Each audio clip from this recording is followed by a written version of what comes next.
Welcome, everyone, to the Deep Dive. Today, we're plunging headfirst into a skill that is, well, absolutely critical for real-life fluency. And it's one that surprisingly often makes even advanced English learners feel a little bit nervous. Mastering the art of ordering food and dining out in English-speaking countries. Okay, let's unpack this, because it's so much more than just knowing words, right? It's about navigating a universal social experience with, genuine confidence. That's precisely it. Our mission for this deep dive, it's really to equip you, our listener, with that unwavering confidence. And crucially, the most natural, authentic phrases you'll need for a truly seamless and, let's face it, enjoyable dining experience. Think of it as your shortcut to feeling completely at ease. Yeah, that at ease part is key. Exactly. Whether you find yourself in a bustling, high-energy restaurant or maybe a cozy, quiet cafe or even just picking up a quick takeout order, this deep dive is meticulously designed to cover every single aspect.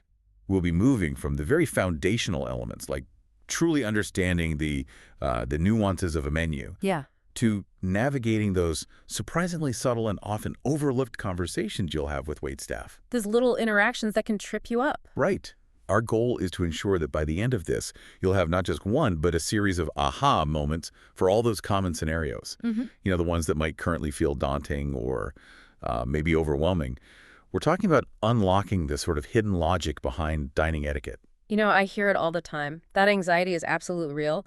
It's that moment you're staring at a menu item and the description just doesn't quite click. Uh-huh. Or you freeze because you're unsure of the most polite and natural way to ask for something, maybe a modification or something. Yeah, that hesitation. Or even that lingering fear of making a cultural faux pas that just kind of hangs over you. It can completely overshadow the enjoyment of a meal. But we are here to tell you, without a doubt, by the end of this deep dive, you're going to feel so much more prepared, so much more in control. You'll be ready to savor not just the food, but the entire experience. Indeed. By the time we're done today, you'll gain practical, actionable knowledge on how to order food not just correctly, but truly like a native speaker. That effortless ease that makes you feel like you belong. You'll learn how to confidently inquire about various menu items, whether it's understanding the exact ingredients, the preparation methods, or even, say, the portion sizes. Which can be really important. Oh, absolutely. Critically, you'll be prepared to comprehend what your server is asking you. No more blank stares or those awkward silences. And perhaps most importantly, you'll walk away with a comprehensive toolkit of useful phrases, ready for all sorts of diverse restaurant situations, from casual eateries to more formal settings. This raises an important question, really. How can we transform what often feels like a high-stakes, daunting experience into one of pure confidence, genuine connection, and, well, unadulterated enjoyment? Let's truly dive deep into this. All right, let's begin at the very genesis of your culinary adventure. The precise moment you first step foot into a restaurant. You've just walked in, perhaps you're scanning the room for a host, and before you even have a chance to really think about the menu, someone, usually a host or a hostess, is going to greet you. And they'll likely ask you one of a few foundational questions. They might be very direct, simply stating, "Hi, how many people?" Yep, straightforward. Or, quite often, they'll make an assumption based on who they observe, perhaps, table for two. Which, while it's a question, implies they think there are two of you, right? Inviting you to confirm or gracefully correct them. I've definitely been in situations where I've arrived first and my party is still coming, and that initial question can feel a bit like a pop quiz if you're not ready. That's a fantastic point, because this is your very first opportunity, your chance to establish a polite, confident, and smooth tone right from the start. Yeah. When you're asked about the number in your party, your response should be clear, concise, and crucially polite. Okay. For instance, if you're with another person, a table for two, please, is absolutely perfect. Notice that critical word, please, at the end. Right, that little word. It's small, but it carries an immense amount of social weight. It instantaneously transforms a direct statement of need into a polite request. It signals respect for the person serving you. If you happen to be dining alone, you would respond with, "Just me, thank you." Again, the thank you is indispensable. These seemingly brief, almost trivial exchanges right at the outset, they're incredibly powerful. They immediately signal respect for the staff and set a positive, collaborative atmosphere for the entire interaction. That's the stage, really. Exactly. Being direct and polite here helps the staff quickly understand your needs, allowing them to seat you efficiently, which they genuinely appreciate. It's a small but profoundly significant step, It establishes smooth, comfortable communication from the get-go. So it makes their job easier, too. Precisely. Now, let's consider a couple other scenarios that often come up during arrival. What if you have a reservation? Ah, good one. The host might ask, do you have a reservation? Or maybe, under what name is the reservation? Your confident response would be something like, yes, we have a reservation under your last name. Or maybe, yes, it's for your last name for 3 people at 7 p.m. Being precise here is really key. Helps them find it quickly. Right. Saves time. And what if you arrive early or late? Happens all the time. So, if you're early, you might say, we have a reservation for 7 p.m., but we're a little early. Is it possible to be seated now, or should we wait? This manages expectations. It shows you're aware you're early. polite. And if you're running late, maybe traffic was bad, a quick call ahead is always appreciated. Just say, hi, we have a reservation for 7 p.m. under your name, but we're running about 10 minutes late. Is that okay? It shows courtesy and consideration for their schedule. That's huge, actually. Restaurants plan around reservations. They really do. So these small acts of communication, they reflect a deeper understanding of the social dynamics and respect for the restaurant's operations. It's about being thoughtful, not just, transactional. That makes so much sense. It really is about setting that positive tone right from the first interaction. Like you said, sets the stage, like shaking someone's hand firmly. It just feels right. Now, once you're comfortably seated, you've had a moment to really peruse the menu, perhaps decided what you're craving, and the server gracefully returns to your table, ready to take your order. This is a common moment where English learners often, quite understandably, default to phrases like, I want the chicken. We hear that a lot. And while grammatically it's perfectly understandable, everyone knows what you mean, in an English-speaking service context, it can sound quite direct, almost like a demand. Yeah, a bit blunt, maybe. Or even a bit childlike, perhaps. It lacks those subtle social lubricants that native speakers instinctively use. So let's truly unpack some more natural, polite, and universally accepted alternatives. These are the phrases that will make you sound not just correct, but completely fluent and at ease. We're talking about gems like, I'll have the chicken sandwich, please, or maybe, can I get a large coffee? Or perhaps, I'd like the pasta with tomato sauce. These are your absolute go-to phrases, your power words, if you will. Let's really break these down, because understanding why they work makes it easier to use them confidently. Each one carries its own subtle nuance, its own kind of social function. Okay. First, I'll have. This is just a contraction of I will have, right? And it is exceptionally common. You'll hear it everywhere. From the most casual cafes to really upscale formal restaurants, it works pretty much anywhere. Versatile. Very. Yeah. It functions as a statement of a decision you've made, but it frames your choice as a polite request for the item to be brought to you. Crucially, it's not a command. It's more like a declaration of intent that invites the server to fulfill that intent. Ah, okay. That's a good way to put it. For example, you might confidently say, I'll have the chef's special of the day, please. Or I'll have a glass of the house red wine to start. Or even when the dessert menu arrives, and for dessert, I'll have the chocolate lava cake. It just flows naturally. And the please is still important there. Always. It subtly communicates confidence in your choice without ever sounding demanding. It's universally understood as the standard, respectful way to order. It basically says, okay, I've picked, I'm ready. Got it. So what about can I get? Right, can I get? This phrase is a little more informal, but I want to stress it is universally accepted and still incredibly polite. You hear it a lot in more casual settings, think coffee shops, bustling delis, friendly diners. Okay, like for quicker interactions maybe? Often, yeah. It's structured as an indirect request. Almost as if you're asking for permission to receive the item. Is it possible for me to get? That structure inherently softens any perception of a command. You'll hear this very frequently for beverages or quick bites. Can I get a refill on my water, please? Or can I get a quick BLT sandwich to go? Sure. It's very conversational, it's friendly, and it blends seamlessly into everyday interactions. Okay, so I'll have is maybe slightly more standard. Can I get a bit more informal, but totally fine? You've got it. And finally, I'd like. This is short for I would like, and it's a slightly more formal sounding option, but equally polite. It distinctly emphasizes your desire or preference for something. Like, this is what I would prefer. Exactly. It's incredibly versatile and suitable for almost any dining situation. From a fast food counter when you're maybe being extra polite, to a proper fine dining establishment. For example, I'd like the pan-seared salmon with asparagus and roasted potatoes. It just sounds considered.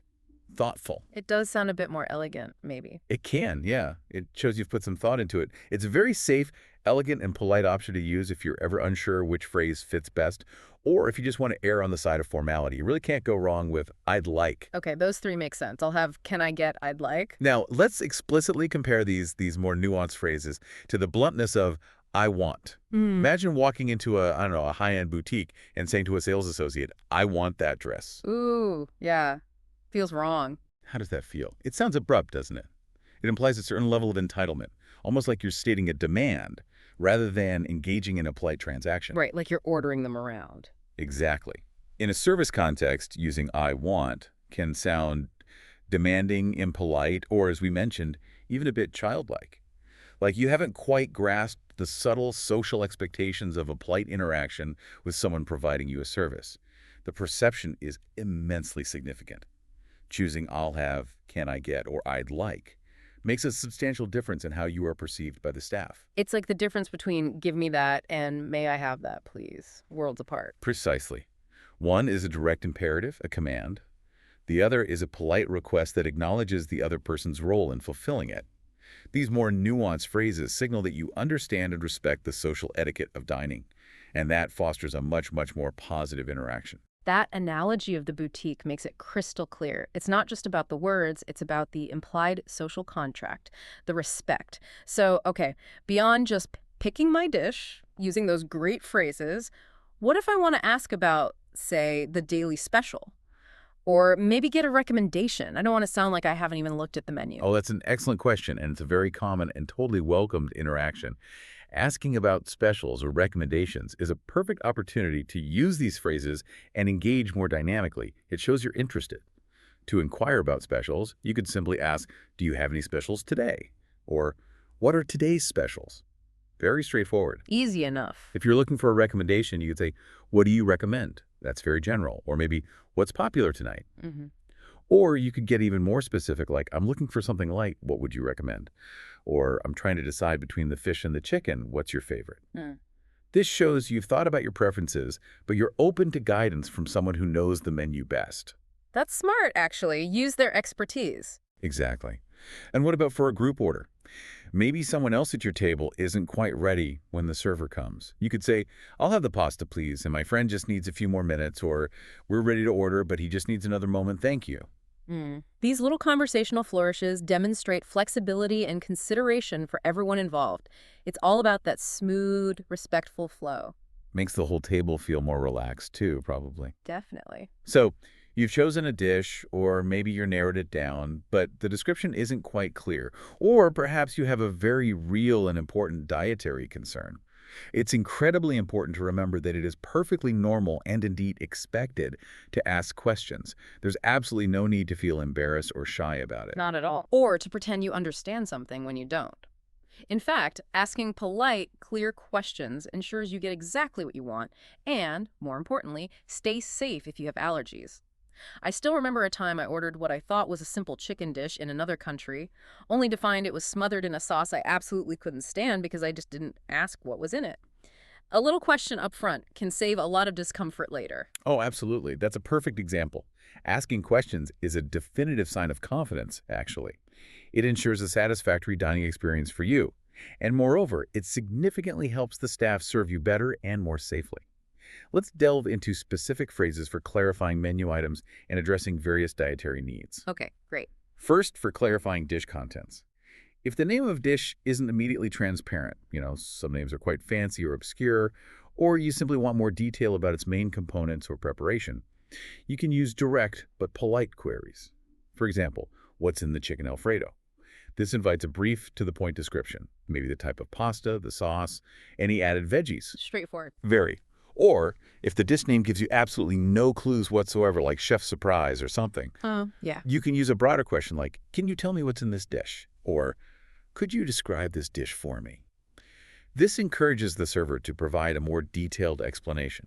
They might say, "Oh, it's a vibrant mix of seasonal roasted vegetables with a light lemon herb dressing." Or, "It's a traditional beef stew with carrots and potatoes, slow cooked for hours until it's really tender." These questions ensure you know exactly what you're ordering, preventing any unpleasant surprises, like your sauce incident. Exactly. Wish I'd asked. You can also ask things like, is this dish very rich? Or is it a heavy meal, to gauge its density? Or perhaps, what kind of sauce comes on the pasta? Or how is the fish prepared? Is it grilled or fried? Good specifics. Now, when it comes to dietary restrictions and preferences, clarity is paramount. It's about your health and comfort.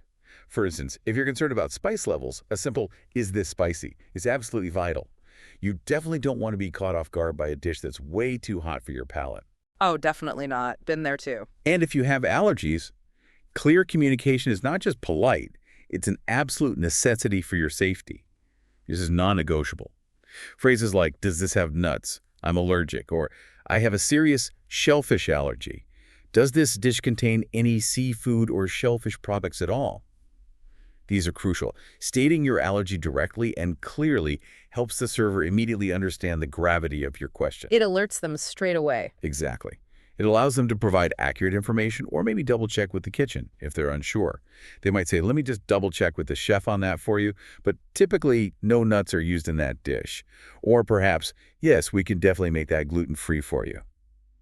Don't hesitate to ask, do you happen to have an allergen menu? Many restaurants now provide these, which is incredibly helpful. That's a great tip. For common dietary choices, is this dish vegetarian? Is a very common and important question. Similarly, is this vegan? If you avoid all animal products, be specific. And for modifications, things like, can you make this without cheese? Or, could I possibly get the sauce on the side? Or how you politely inquire about changes. On the side is a useful one. Very useful. It gives you control. Now, it's important to remember that not all modifications are possible, especially in really busy kitchens or for dishes that are pre-prepared in batches. But it's always polite and perfectly acceptable to ask. The staff will appreciate your clear communication much more than a vague gesture or a later complaint. Asking these questions proactively benefits both you and the restaurant staff. It leads to a much smoother, safer, and ultimately more enjoyable experience for everyone involved. It shows you're engaged and responsible for your needs. I think sometimes people worry about being perceived as difficult when they ask questions about allergies or modifications, but what you're saying is it's actually a sign of being a thoughtful diner. And it really helps the staff do their job better, especially with allergies. Precisely. It prevents mistakes, builds trust, and ensures satisfaction on both sides. It's teamwork, really. That's a fantastic point about asking questions. Now let's flip the script a little bit. Let's prepare you for what the server might ask you. Anticipating these common questions can significantly reduce any anxiety and allow you to respond confidently and naturally. Yes. It's like knowing the test questions before the exam, right? And honestly, it makes the interaction so much smoother for everyone involved. Exactly. It's like having the cheat codes almost. And knowing these common questions in advance really does reduce anxiety and allows for smoother, more natural conversation. Let's go through some of the most frequent ones and how you can respond effectively, like we're choreographing a dance where you know the next step. Okay, lay them on me. Often, one of the very first things a server will ask after you've been seated and had a moment to settle in is about drinks. They might approach with, would you like something to drink? Or, can I get you something to start with? Yeah. Or anything to drink while you look at the menu. Pretty standard opening. Very standard. Yeah. Your answer can be concise. Yes, I'll have a water, please. Or, just a sparkling water for me, thank you. Or maybe, could I see the wine list? If you're not ready or don't want anything right away, not right now, thank you, or I'm still deciding, thank you, is perfectly acceptable, no pressure. Good to know you can defer. Absolutely. They might then ask clarifying questions about your drink order. If you ordered water, still or sparkling. Yeah. If you ordered a soda with ice. Maybe lemon wedge with that. Your response could be simple, still please, or sparkling with lemon, thank you. Or, yes, ice is fine, thanks. Okay, easy enough. What else? Another very specific question you'll definitely encounter, especially if you order certain meat dishes like steak, is about how you prefer it cooked. This is a big one for steak lovers. The server will ask, how would you like your steak cooked? Knowing the standard levels of doneness is absolutely key here to getting the meal you actually desire. Right, this is where the jargon comes in. Kind of. Let's break it down simply. Rare, seared on the outside, but very red and cool in the center. Very soft texture. For true rare meat fans, medium rare, please. This is super popular. It means it's warm red in the center with a good amount of pink throughout. Tender, juicy, often recommended by chefs for flavor. Yeah. Medium, Warm pink center, less red, more of the meat is cooked through but still moist. Medium well, just slightly pink right in the very center, mostly gray-brown. Firmer texture, less juicy, and well done, cooked all the way through. No pink or red remaining. Firmest texture, darker color. Wow, okay, that's a clear breakdown. Medium rare sounds like a safe bet if you're unsure but like it juicy. It often is, yeah. So if you like it mostly cooked but still juicy, medium rare, please, is a solid classic choice. If you prefer absolutely no pink at all, then well done is your clear answer. What's fascinating here is how these seemingly simple questions about doneness unlock so much confidence. Knowing the precise vocabulary for your preference is critical for getting a steak you'll actually enjoy. And don't forget to add a please here too. Medium rare, please. Still polite. Always polite. Got it. Okay, drinks, steak doneness. What else? Side dishes. Servers often ask about side dishes, especially if your main course comes with options. Do you want fries or a salad with that? Is a classic example. The eternal question. Fries or salad? Indeed. You have clear response options here. You can make a direct choice. I'll have the fries, please. Simple. Or you might be able to ask for something specific if it's available, or if you prefer something else listed. Can I get a side of roasted vegetables instead? Or could I substitute the mashed potatoes for the fries? This demonstrates both clarity in your choice and that polite flexibility in asking for an alternative, if possible. Good to know you can sometimes ask for substitutions. Often you can, yes. Now, a very important series of questions are those where the server checks in during your meal. This happens in most places. They might come by after you've had a few bites and ask, how was everything tasting? Or, is everything all right with your meal? Or, everything okay here? Ah, yes, the check-in. These aren't just polite inquiries. They are genuine opportunities for you to provide feedback, especially if something isn't right. If everything is perfect, a simple, everything's delicious, thank you, or it's great, thanks, is perfect. They appreciate hearing that. But what if something isn't quite right? This is where your preparedness truly shines and where people often feel awkward. Yeah, what do you say without sounding like a complainer? The key is to be polite, clear, and specific about the issue, avoiding blame. You could politely say, excuse me, to get their attention first. Then perhaps, I think there might be a mistake with my order. I ordered the chicken, but this seems to be the fish. Very neutral. Or, this isn't quite as hot as I expected it to be. Could it possibly be warmed up a little? Framing it as a request. Or maybe, my steak is a little more rare than I had asked for. Would it be possible to cook it just a touch longer? Addressing it calmly and clearly gives them a chance to fix it, which most restaurants genuinely want to do. That's actually incredibly helpful. Knowing what to say when something isn't right is often what creates the most anxiety. It's good to know there's a polite and effective way to handle it without feeling confrontational. Absolutely. Anticipating these types of questions, both the routine ones and the check-ins, empowers you to respond without hesitation. It makes the entire interaction flow much more smoothly. It's about being prepared, which translates directly into feeling calm and confident.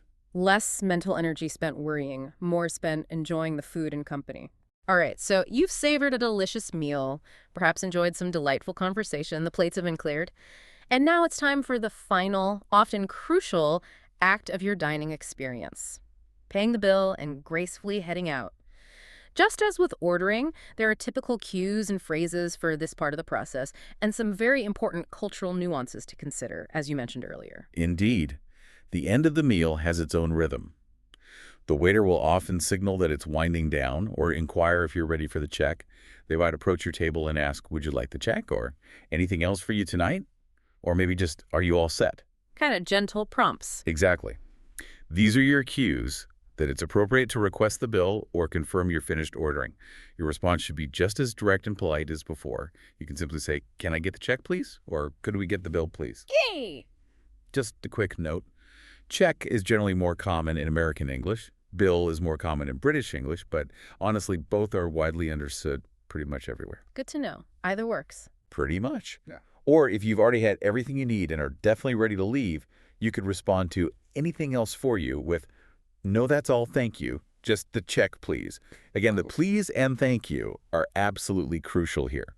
They gracefully wrap up the service interaction on a positive note, showing appreciation for the entire experience. Right. Finish strong. Now, this leads us naturally to that incredibly important cultural nuance we touched on, tipping. If we connect this to the bigger picture, understanding these cultural norms is just as vital as understanding the language itself. especially for a smooth departure and avoiding awkwardness. Okay, let's get into this because it varies so much. It really does. In countries like the US and Canada, there's a very strong and frankly ingrained cultural custom of leaving a tip for your server. Mhm. This is typically expected to be between 15 to 20% of your total bill before tax is added. 15 to 20%, okay. And it's important to understand, this isn't just an optional extra thank you. In many cases, it's a significant, indeed fundamental, part of a server's income. Wages for service staff in these countries can be considerably lower, sometimes even below the standard minimum wage, with the explicit expectation that tips will make up the difference to a livable wage. So it's really part of their expected earnings. Absolutely. So not leaving a tip or leaving a very small one might be interpreted not just as dissatisfaction, but potentially as lack of understanding of the local custom, or even perceived as rude. Unless the service was genuinely terrible, the expectation is to tip within that 15–20% range. Okay, that's crucial context for the US and Canada. Crucial. However, and this is a big however, this custom is absolutely not universal, not even close. For instance, you go to countries like Japan, and tipping is generally not common at all. In some situations, it can even be considered impolite or confusing. Really? Impolite. Yes, because the cultural view is often that excellent service is simply part of the expected standard, and it's fully included in the price you pay for the meal. Attempting to tip can sometimes imply their service wasn't inherently good enough or that their employer doesn't pay them properly. Similarly, in many European countries, a service charge, or servizio incluso in Italy, services compris in France, is often already included in the bill total. Ah, so you need to check the bill itself. Definitely check the bill. If service is included, a further tip isn't usually expected, though some people might round up the bill amount to the nearest euro or leave a small amount of extra change for exceptional service. But that percentage-based tipping isn't the norm in the same way. Therefore, it's incredibly important. I can't stress this enough to do a little research on the local tipping customs before you travel to any new country. A quick search online usually clarifies it. This small bit of pre-trip knowledge ensures that your final interaction at the restaurant is as smooth and respectful as the rest of your dining experience. It's about respecting the local economy and the social contract there. That's such a vital distinction. I can imagine how uncomfortable it would be to unintentionally offend someone or just feel completely lost by not knowing the local tipping etiquette.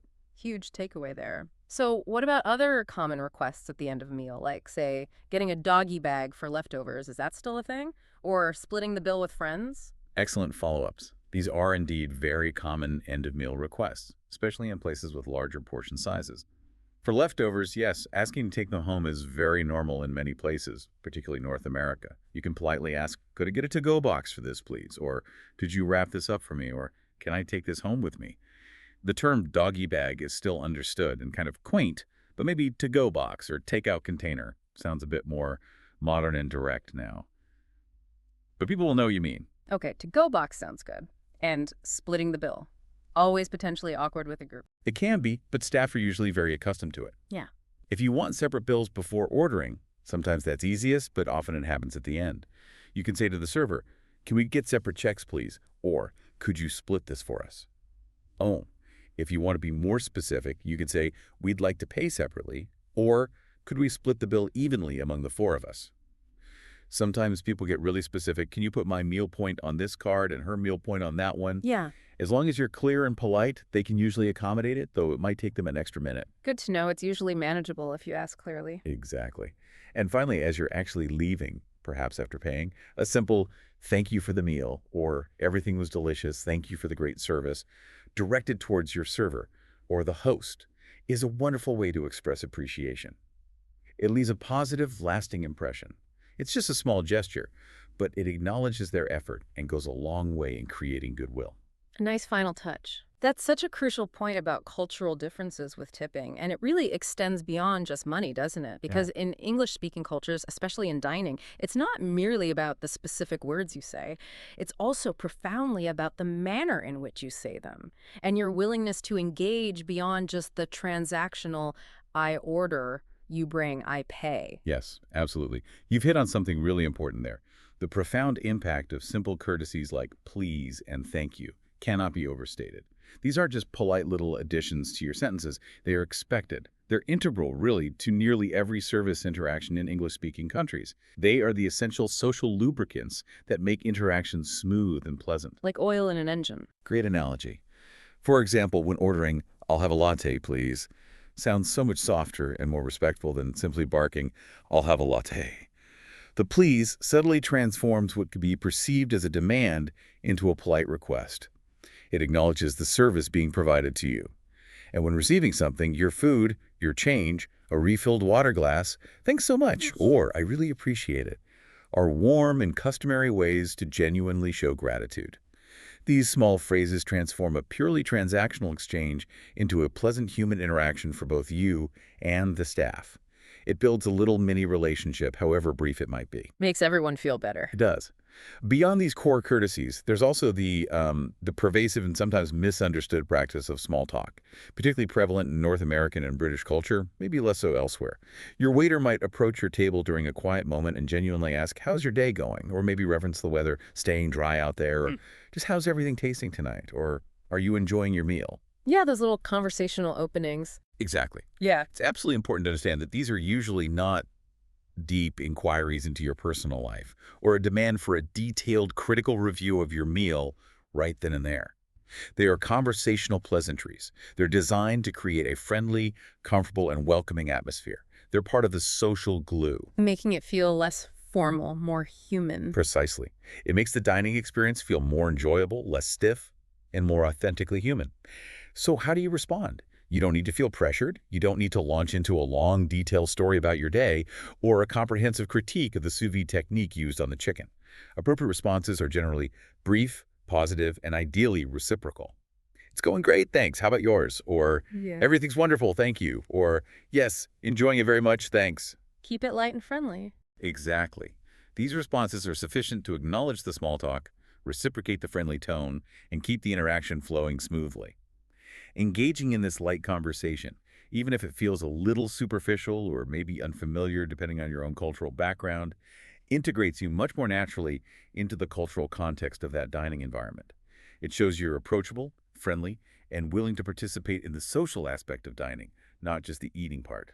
Right, you're playing along with the social norms. You are. This willingness to engage in brief, friendly exchanges moves the interaction far beyond a purely transactional one, food for money. It makes the entire dining experience feel more natural and enjoyable for everyone involved. It's about building a connection, however fleeting, with the person serving you, which genuinely enhances the entire dining atmosphere. It shows respect and a willingness to be part of that specific social environment. That's a powerful insight. It really is. It's not just about getting what you want efficiently, but about the quality of the human connection, even a brief one. It really makes you feel less like just a customer and more like a welcome guest. Exactly. That's the ideal feeling. What an incredible deep dive today. We've genuinely taken you on a pretty comprehensive journey, haven't we? From the precise moment you step foot into a restaurant, through the intricate nuances of ordering food with confidence, understanding and responding to the waiter's questions, gracefully navigating dietary needs and special requests, mastering the final steps of paying the bill, and even touching on those absolutely crucial cultural aspects of politeness, tipping, and small talk. You can clearly see how thorough this discussion has been. And the truly good news is, confidence in these situations absolutely comes with deliberate practice. You can get better at this. Indeed. It's a skill like any other. Now, for your very next dining experience, whether it's just a practice run in your mind or a confident conversation with a server in your local cafe or a real outing in an English-speaking country, I want you to truly consider how these practical phrases and these profound cultural insights really empower you. It's not just about ordering food correctly. It's about confidently connecting, participating, and truly feeling like you belong in a common, vital social ritual. Hmm. So here's a provocative question for you to mull over as we gracefully conclude today. What aspect of dining out in English, now that you're armed with these specific phrases and a deeper cultural understanding, are you most excited to try out or practice this very week? Perhaps it's confidently asking for a modification using "could I get?" Hmm. Maybe it's finally mastering the steak doneness vocabulary, ordering that perfect medium rare. Or perhaps just engaging in a bit of genuine reciprocal small talk with your server. Imagine yourself in that situation feeling fully prepared, completely at ease, and genuinely confident. What does that look like for you? That's a fantastic challenge, a great thing to think about. And I can already imagine myself confidently asking for that sauce on the side. It feels achievable now. Keep practicing, keep talking, keep putting yourself out there, and enjoy applying these powerful new skills to make every dining experience truly enjoyable.